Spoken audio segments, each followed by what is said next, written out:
पुन्हा एकदा मागण्यांसाठी तुम्ही 29 ऑगस्ट पासून आंदोलनाचा इशारा दिलेला आहे. आंदोलनाचं कसं स्वरूप असणार आहे आणि मागण्या मागण्या काय काय 29 ऑगस्टला हे शेवटचं निर्णायक आंदोलन होणार आहे. सरकार सारखं येड्यात काढायचं काम करतं. हैदराबाद गॅजेटचा GR काढला, त्यानुसार प्रमाणपत्र वाटप केले जात नाही, व्हॅलिड्या दिल्या जात नाही. 58 लाख नोंदी सापडल्या, त्याचे कोणते प्रमाणपत्र देत नाही.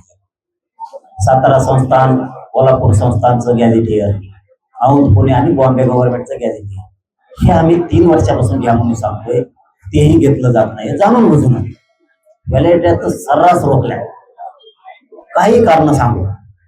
मग जर आमचं असून दिलं जात नाही तर आता आम्ही शांत किती दिवस बसायचं?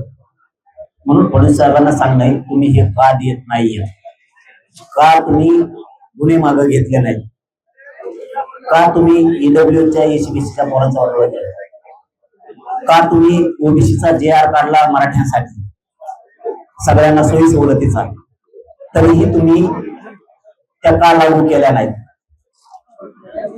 सारथीपासून महामंडळाच्या सगळ्या योजना कायमस्वरूपी बंद आहे.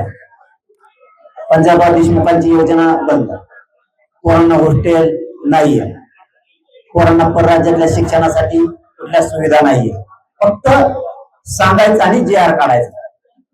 मग आता 3 वर्ष ऐकलं, आता मी ऐकत नाही.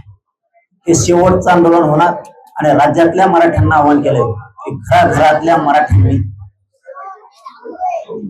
आंदोलनाच्या तयारीला लागायचं. आंदोलन शांततेत होणार. 29 ऑगस्टला 28 ऑगस्टच्या आत जर मागण्यांची सगळ्या अंमलबजावणी म्हणतोय मी, JR तुम्ही नुसतेच काढताय, नदी लावताय, अंमलबजावणी केल्या नाही तर 29 ऑगस्टला आमरण उपोषण कठोरपणाने सुरू होणार.